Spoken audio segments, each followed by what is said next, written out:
Hi there Scorpio singles, welcome back to Wild Lotus Tarot. This is going to be your intuitive singles love tarot read for September. So let's see what comes up for you Scorpio. I'm going to get started with the Journey of Love from Alana Fairchild. It's not only love messages, but they're generally the messages of the heart, right? And what do we need to be connected to attract love? Well, to attract an aligned love, I believe that we need to be connected to the heart chakra opening.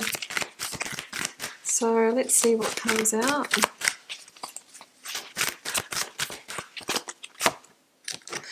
This one comes out so much, this deck. Sacred convergence. Yeah, like for me, this is very much a bridging energy, and it's an energy of divine orchestration. So, you know, some of you might be in the position where it's like, well, nothing's happened for ages in love for me, you know, I've been single for ages, or there's been no movement.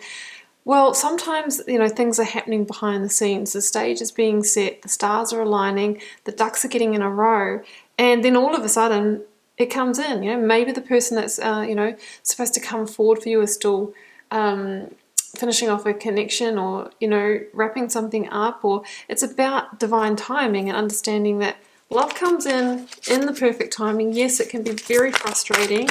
The wait can, you know, need a lot of patience, but we need to trust and have hope and have faith that it happens when it's meant to.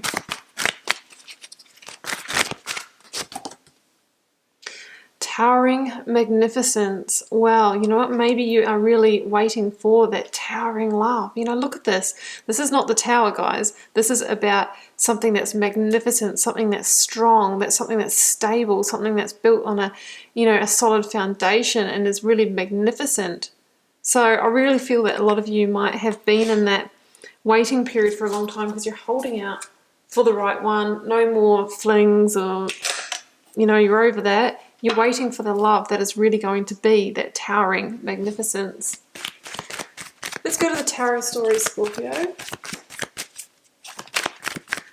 See what messages there are in love, romance, relating. Yes, you have been waiting, haven't you? Maybe you've been feeling a little stuck, but victory is coming.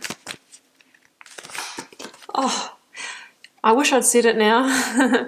When I was talking about the stars aligning, I was thinking of the star energy and hope and faith, and that we're being guided. Always trust the intuition. Oh, Seven of Swords. Yeah, look, there might have been some hurts in the past. That's maybe why we've been really waiting for that person, that one with full integrity. Oh, wow, the world. Time to close out that cycle of waiting, of hanging in there, of holding on to the past hurts. Eight of Swords. And the Queen of Swords. So you've got a lot of Swords energy there. I've got the Magician at the bottom of the deck. So I'm going to move around intuitively here today. So Scorpio, quite possible that you were dealing in the past with an air sign, Aquarius, Libra, or Gemini. It doesn't have to be, but I've got a lot of air energy here.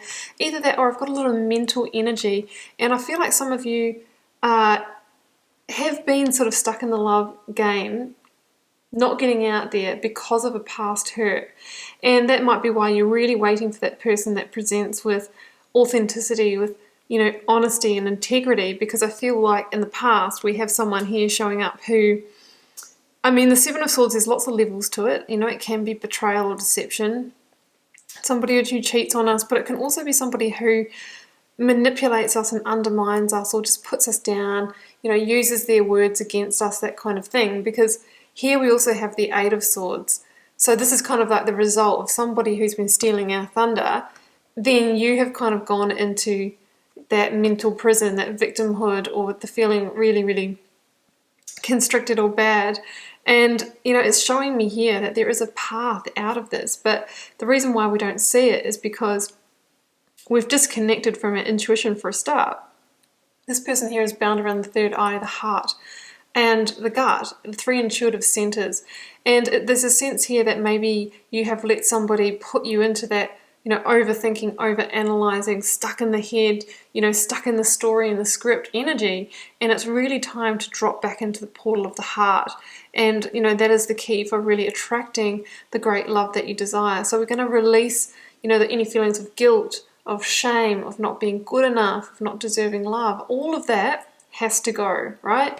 And I feel like you are having the insight of that holding you back and getting into the healing mode here with the Star. I mean, the Queen of Swords here is that, for me, it's a moment of clarity, of seeing the truth of what unfolded in the past, and now drawing a clear boundary, cutting that out of your life. The Queen of Swords as an energy is very much a visionary. She is about seeing the big picture and connecting the dots and understanding why everything played out like it did. And, that acknowledgement really is the transforming moment in the situation here. This is a very similar reading to the one I've just done for Cancer.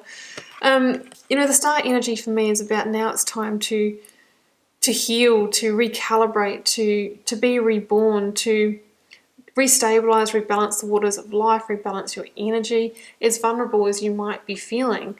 It's time to, build that bridge over the past and now, have new hope, renewed faith that you are being guided and that great love is going to come in for you when the time is right.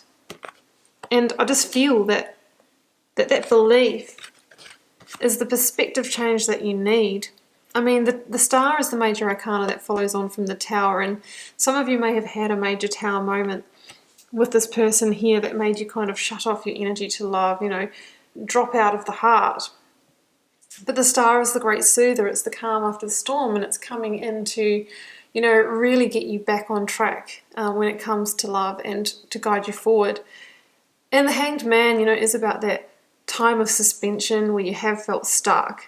And you've been waiting for that moment of enlightenment, which I really feel is that clarity the Queen of Swords is going to give you, so that then you can, liberate yourself and get ready for love again. I mean, the Hanged Man, they talk about dying the death of the Hanged Man, which is that, there might have been a process of denial that something was going on in the situation right through to acceptance. And it's the moment of acceptance of what is, that we surrender and we can see things from a new viewpoint, and that's the enlightenment we need to release ourselves from feeling stuck.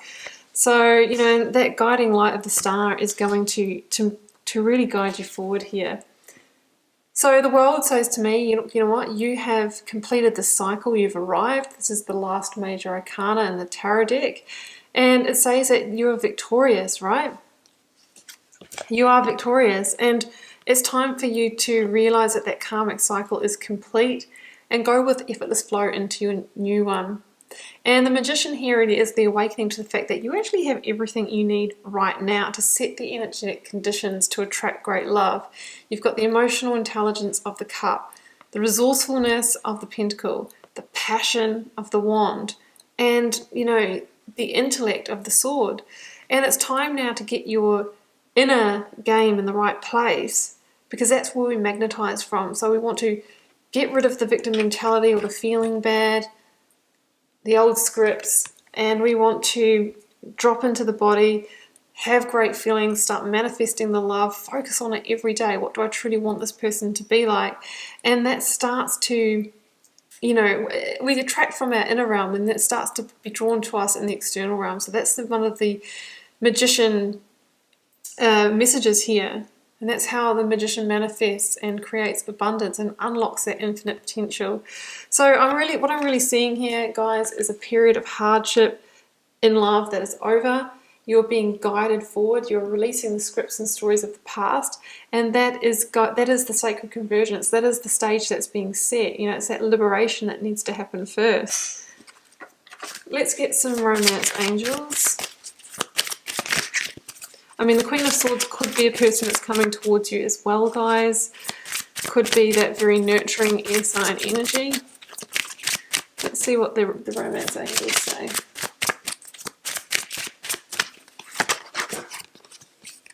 Heart-to-heart conversations. Honestly discuss your feelings with each other. Well, I mean, The Queen of Swords is very much about truthful communication, so some of you may need to do that as part of your release process. Flirt. Extend your light-hearted energy to others. Well, I think you'll be able to do that after you've finished out this world cycle and you've lightened the load a little bit. Oh, in fact, the Cancer reading ended on this card as well. Passion. Allow your heart and soul to sing with joy. That's what you're going to be doing in the next cycle, guys. It is on its way, but we are tying up loose ends in the month of September.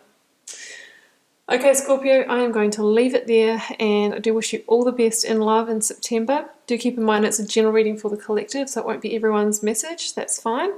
If you feel called to share, please do leave me a message. A comment, sorry.